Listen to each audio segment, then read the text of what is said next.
Hello, this is Eileen, the environmental educator, and in tonight's video, we're going to talk about this guy who everybody appears to be fond of. You never really hear anything bad about this guy. He just goes out there and lives a pretty good life. He's in his 90s right now, and still incredibly active.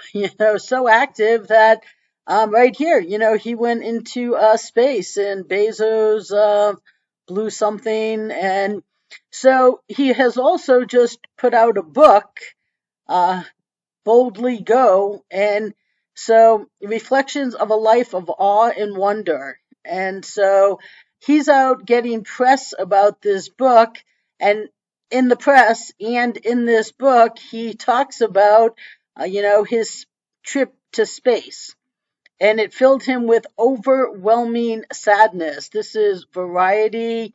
Here's GeekWire. It was covered a lot of places, but um, you know, he says that getting out into space was kind of interesting because feeling all the G's was very he felt his face being pushed down into the seat. He wondered how much more of this he can take. Can his 90-year-old body handle it? And then suddenly, no G's, zero weightlessness, we were floating. So that's, the only time I've actually read a description of what happens, when you go through the G's and then all of a sudden, just you're in the next realm where you are floating. So that was kind of interesting. He says that a lot of people, they wanted to float around, they did somersaults, but he wanted to see what was out the window. And what he said is that all I saw was death. He said when he looked in the opposite direction of Earth into space, there was no mystery, no majestic awe to behold.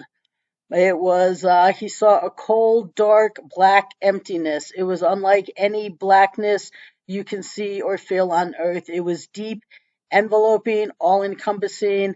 I turned back towards the light of home. I could see the curvature of the Earth, the beige of the desert, the white of the clouds, and the blue of the sky. It was life, nurturing, sustaining life. Mother Earth, Gaia, and I was leaving her. He said, everything I expected to see was wrong. He said it wasn't like in Contact where they whispered they should have sent a poet. He said it was among the strongest feelings of grief I've ever encountered. The contrast between the vicious coldness of space and the warm nurturing of Earth below filled me with overwhelming sadness.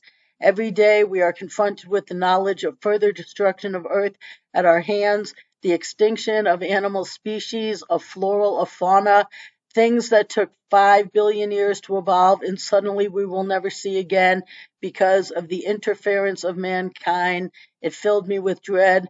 My trip to space was supposed to be a celebration. Instead, it felt like a funeral.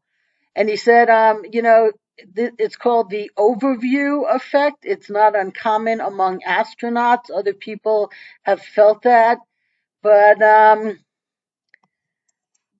and in this next article here, it kind of has the same tone to it as that first article. But here, he talks about the overview effect. And he says, essentially, when someone travels to space and views of Earth from orbit, a sense of the planet's fragility takes hold on the inevitable, instinctive manner.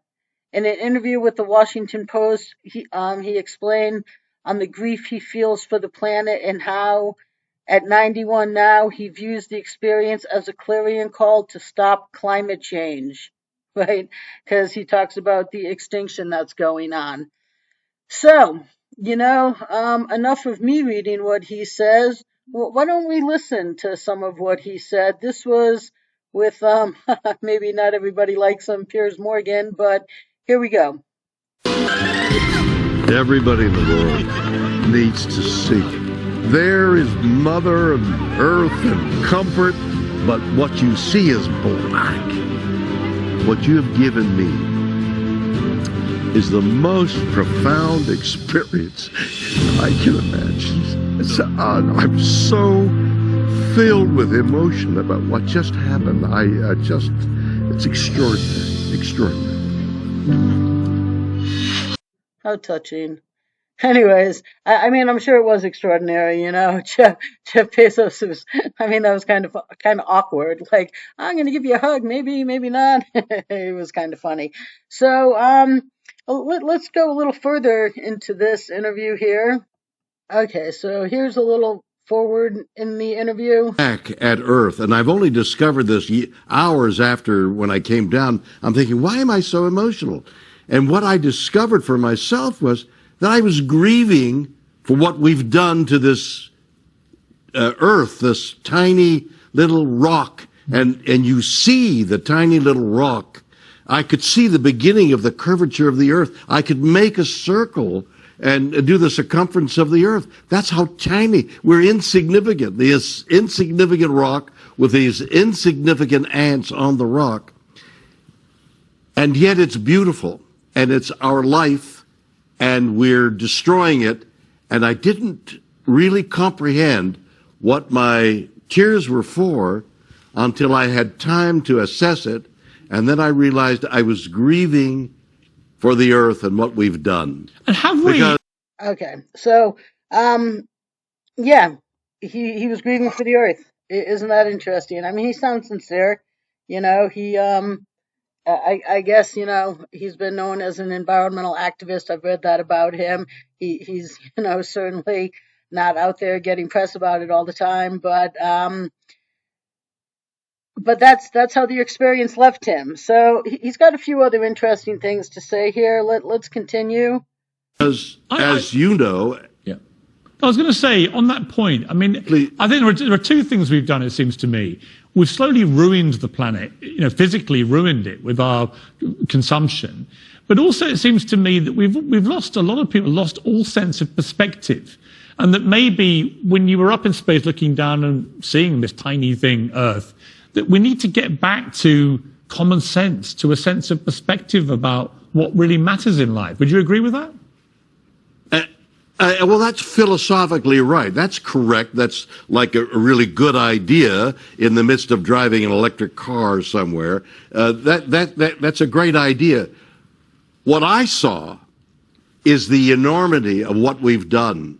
What we've done to 5 billion years of evolution and all these beautiful things that have evolved and are gone forever. 5 billion years brought whatever it is now extinct. It's gone. And dimly in my mind, I was looking back at Earth and grieving not only for the things that are gone, but the things that are going, and in the very near future, the things that will go. Right. And so, yeah, he's sounds sincere, sounds like he wants solutions, and I'm certainly all about solutions. Having the light years best environmental education and agenda the world needs, but no one has allowed since November '93. If you're new around here, and here's the solutions the world needs, prevented from Gore to Greta, and everyone in between. Okay, they talked about our consumerism, just our abuse of our disposable society. Just 1 to 5 right here would have solved our problems long ago. And hey, Bill sounds like he's interested. Maybe he'll get into solutions. We're going to ask him at the end here, but let's just hear a little bit more of what he has to say.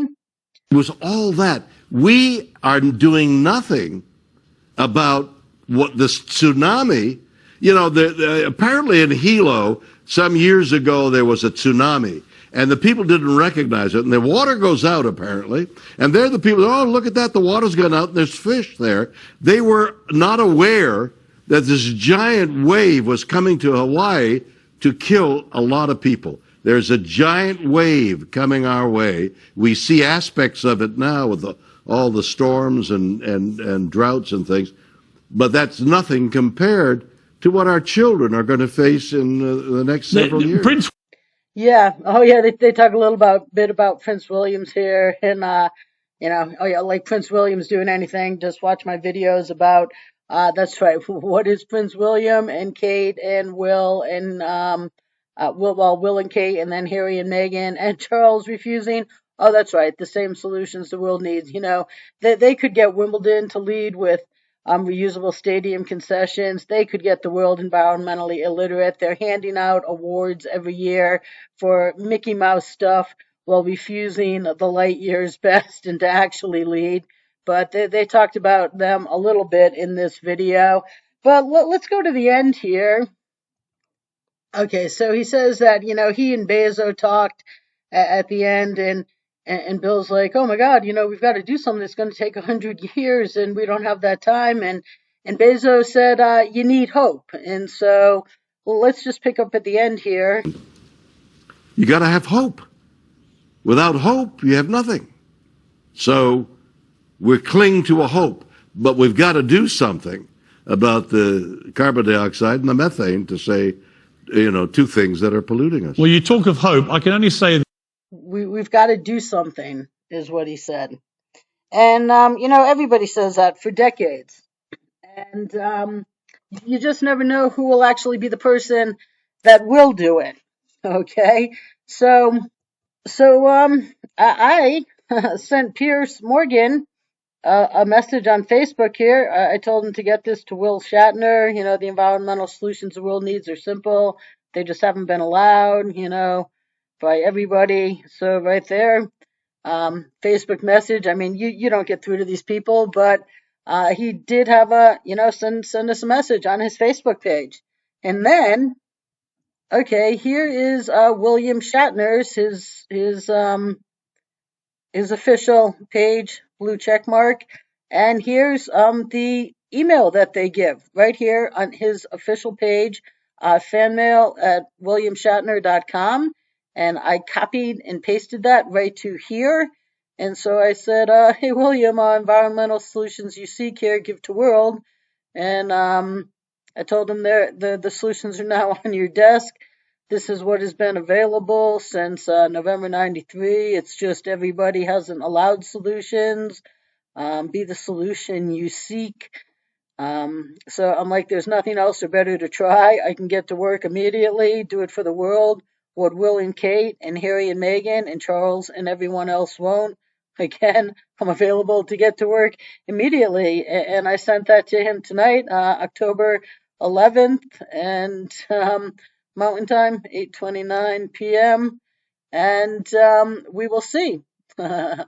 we will see what this man does. I will keep up with this. You can be sure, because I always said it was going to be somebody outside of an environmental voice. Well, not at the beginning, but just when no environmental voice would allow solutions. I was like, it's going to take somebody else. And that's when, like, I really hoped when Billie Jean King was going to win the planet back that she actually would. But, she turned out to, instead close her green sham doors, because it was a sham, but maybe Bill will. I will keep on him, and maybe he will do for the world. And could you imagine him? And if he partnered up with Bezos, I mean, right there, press every day, the environmental educator, the solutions the world needs. And then suddenly we wouldn't have to be listening to idiots just, out there screaming for solutions that they're preventing, and listening to year after year after decade of climate conferences and treaties and the United Nations who's preventing solutions, just screaming, oh my God, it's getting worse, worse, worse, worse, worse. Maybe we'll get somebody that will do something. Let's hope, because as he said, we don't have the time. But we put this on his desk right here. we put this on his desk, and we will see. I will stay bothering this man by email, and maybe he'll do something good for the world. So stay tuned, people.